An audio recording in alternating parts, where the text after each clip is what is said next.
मोहब्बत में बद्दुआ का असर। ब्रेकअप के 2 साल के बाद आरजू अयान में थोड़ी बहुत बात होना शुरू हुई थी। आरजू ने ही अयान को मैसेज किया था। अयान ने सोचा चलो आरजू तो मेरे प्यार में आज भी पागल है, चलो इसका थोड़ा फायदा उठाते हैं।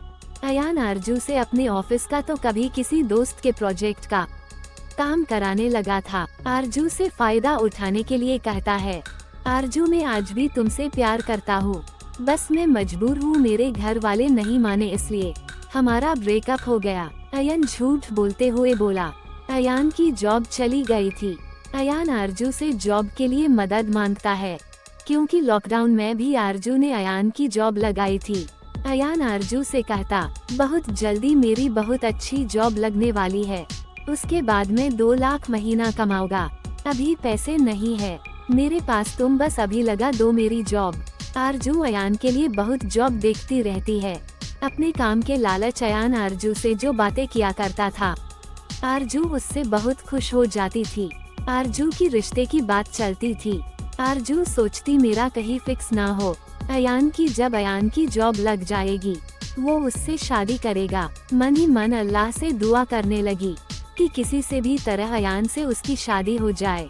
आरजू अयान के सच्चाई नहीं जानती थी। अयान का काम है लड़कियों के दिल के साथ खेलना। आरजू आज अपने बुआ के घर गई थी। आरजू के बुआ कहती है, ऑनलाइन रिश्ता भी देखो तुम, हम लोग तो रिश्ता देख ही रहे हैं तुम्हारा। आरजू कहती है, बुआ मैं सिर्फ अयान से प्यार करती हूँ, उसके अलावा मैं किसी दूसरे के बारे में सोच भी नहीं सकती। मैं अपना रिश्ता खुद नहीं देखूंगी, आप लोग को देखना है तो देखे, मेरा कोई मन नहीं करता है किसी लड़के से बात करने का। आरजू की बुआ आरजू को समझती है, अयान एक धोखेबाज लड़का है, तुम मानो या ना मानो तुम्हारी अब शादी की उम्र हो चुकी है, हम लोग जो रिश्ता देखते हैं वो तुम्हारे लायक नहीं होता है, अच्छा होगा तुम्हारे लिए एक कोशिश कर लो, क्या पता कोई सही इंसान तुम्हें मिल जाए। आरजू घर आती है, बुआ की बात को बहुत सोचती है। 2 दिन के बाद आरजू की बुआ आरजू के घर आती है। आरजू से कहती है, शादी.com पे प्रोफाइल बनाने को कहा था, बना ली। आरजू कहती है, हाँ ओपन करके दिखाते हैं आपको। आरजू शादी.com ओपन करती है, बुआ को दिखाती है, देखिए इतने लड़कों का रिश्ता आया है। बुआ ने सभी लड़कों को हटाकर एक लड़का पसंद किया जिसका नाम हारिस है। बुआ कहती है, यह लड़का हमें सही लग रहा है। आरजू को हारिस अच्छा नहीं लगा। बुआ ने कहा, ठीक है, मेरे कहने पे एक बार बस बात करके देखो। आरजू और अयान में बातें शादी.com में बातें होने के बाद व्हाट्सएप पे बातें होने लगी। आरजू ने सोचा हारिस को कुछ ऐसा कह दे कि वो उसको बात का बुरा मान जाए और उससे आगे बात ना करें।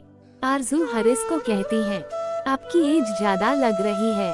हारिस आरजू की इस बात का बुरा नहीं मानता है, कहता है, आपने गलत अंदाजा लगाया है, मैं सिर्फ 28 साल का हूँ। शाम का टाइम था, आरजू का फोन चार्जिंग पे लगा था। अयान का कॉल आ गया। आरजू ने कॉल रिसीव किया। हारिस आरजू से कहता है, आप कहाँ रहती है? आरजू बताती है, मैं लखनऊ से हूँ। हारिस ने कहा, मैं मुंबई से हूँ, तब से अपने लिए लड़की देख रहा हूँ, अभी कोई मिल ही नहीं रही है, कोई मिल जाए प्यारी से गुड़िया।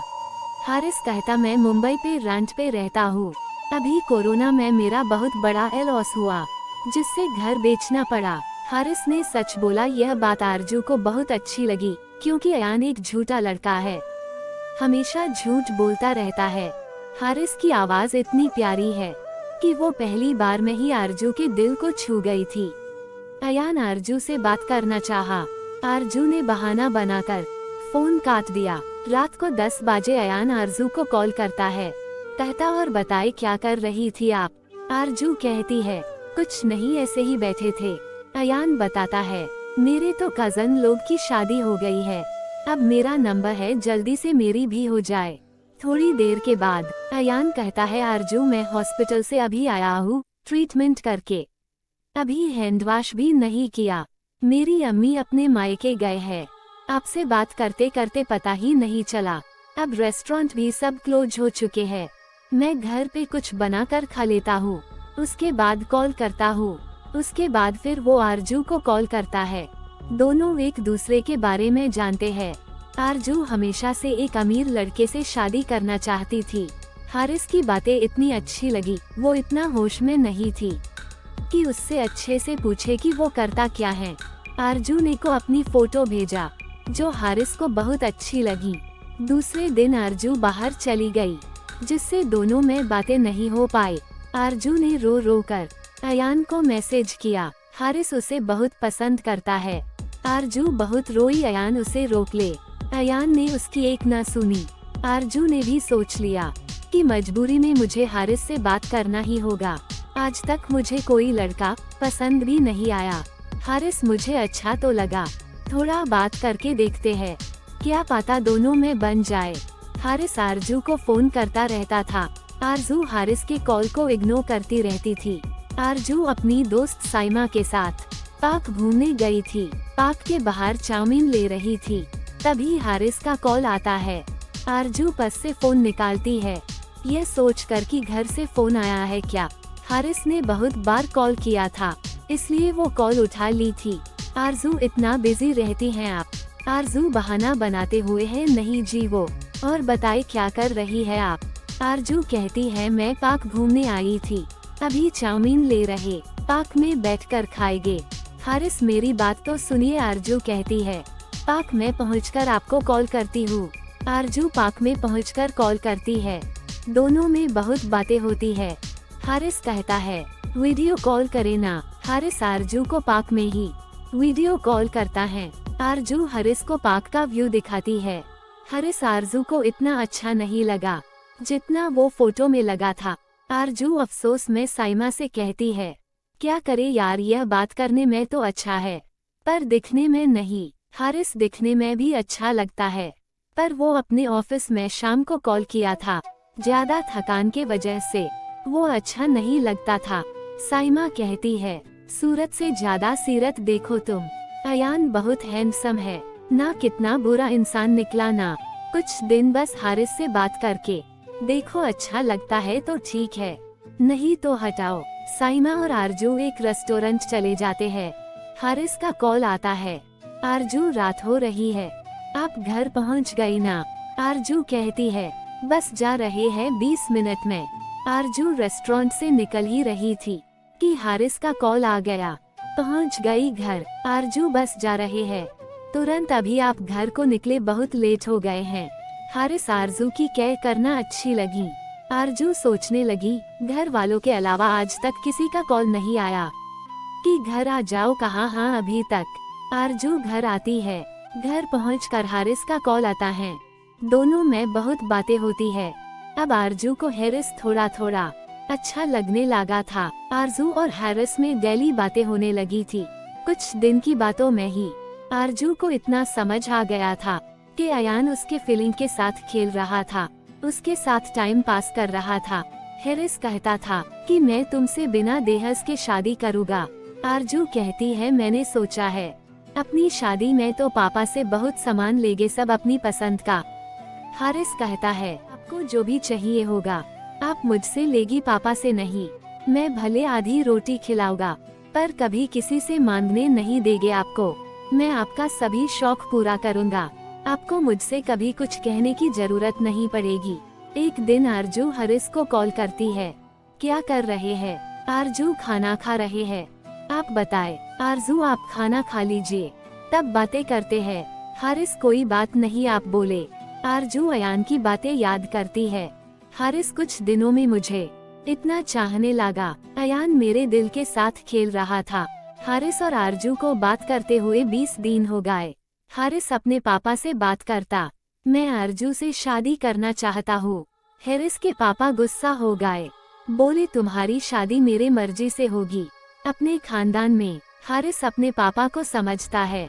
पापा आरजू एक अच्छी लड़की है, आप एक बार इनके फैमिली से मिले तो। हारिस के पापा बिल्कुल नहीं मानते हैं। हारिस यह बात आरजू को बताता है। आरजू को बहुत बुरा लगता है क्योंकि वो उसे को पसंद करने लगी थी। हारिस कहता है हमको ब्लैक मत करिएगा, जाने दीजिए क्या कर सकते हैं, जब किस्मत में मेरे आप नहीं है। आरजू को लगा सब खत्म हो गया है। अब हारिस उससे बात नहीं करेगा, पर ऐसा कुछ नहीं हुआ। दूसरे दिन हारिस का कॉल आता है। आरजू कहती है, क्यों कॉल किया है आपने? आपके पापा नहीं मान रहे हैं ना? हारिस कहता है, मैं अपने पापा को मना लूंगा, थोड़ा मुझे टाइम दीजिए। हारिस ने घर पे अपने अम्मी और भाई से आरजू के बारे में बता दिया था। वो लोग आरजू को पसंद कर लिए थे। हारिस अपने अम्मी और भाई के सामने भी बात करता था। आरजू को लगा अब कोई प्रॉब्लम नहीं होगी, क्योंकि सब राजी है। हम दोनों के शादी के लिए सिर्फ पापा नहीं मान रहे, बाद में वो भी मान जाएंगे। आरजू और हारिस एक दूसरे के प्यार में पागल हो गए थे। हारिस अगर रात में आंखें बंद करके भी आरजू से बात करता। आरजू कहती है, आपको नींद आ रही है? हारिस कहता, बोलो ना, बस आंखें बंद है। आप बोलती है तो बहुत अच्छा लगता है। हारिस आरजू से कहता है, आरजू आप शादी के बाद मुझे कभी छोड़ के तो नहीं जाओगी ना, चाहे जो हो जाए? आरजू कहती है, कभी नहीं। आरजू अब अयान को पूरी तरह से भूल चुकी थी। अब वो हारिस के प्यार में पागल थी। हारिस कभी भी आरजू को इग्नोर नहीं करता था। चलते बाइक पे आरजू का वीडियो कॉल भी उठा लेता था। हारिस आरजू का गुस्सा, बचपना सब सहता था। हारिस सोचता था किसी भी तरह पापा मान जाए, आरजू से उसकी शादी हो जाए। हारिस के पापा बहुत समझाए, हारिस नहीं माना। हारिस जितना भी थका हो, जितना भी बीमार हो, पर वो आरजू से बात जरूर करता था।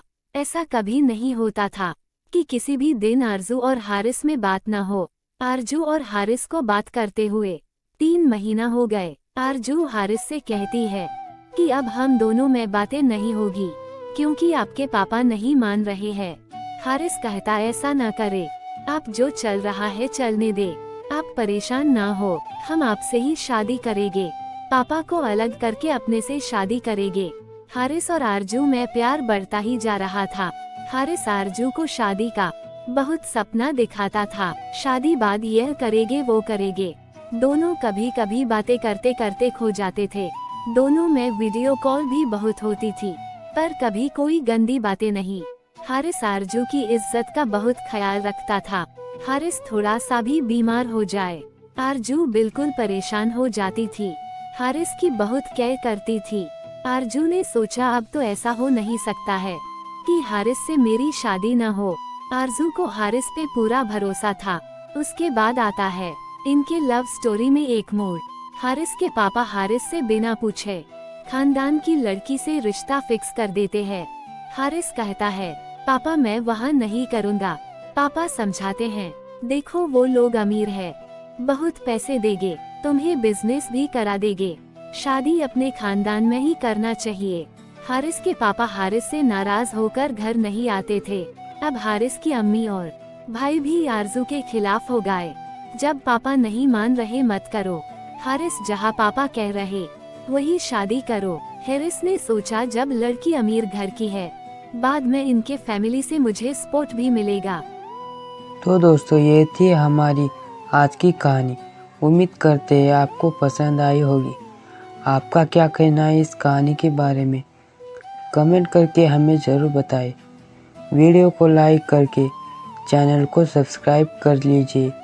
साथ में घंटी को दबाकर ऑल पर सेट कर लीजिए, ताकि आने वाली वीडियो आपको तुरंत मिले। मुझे दीजिए अगले वीडियो तक इजाज़त। तब तक के लिए धन्यवाद।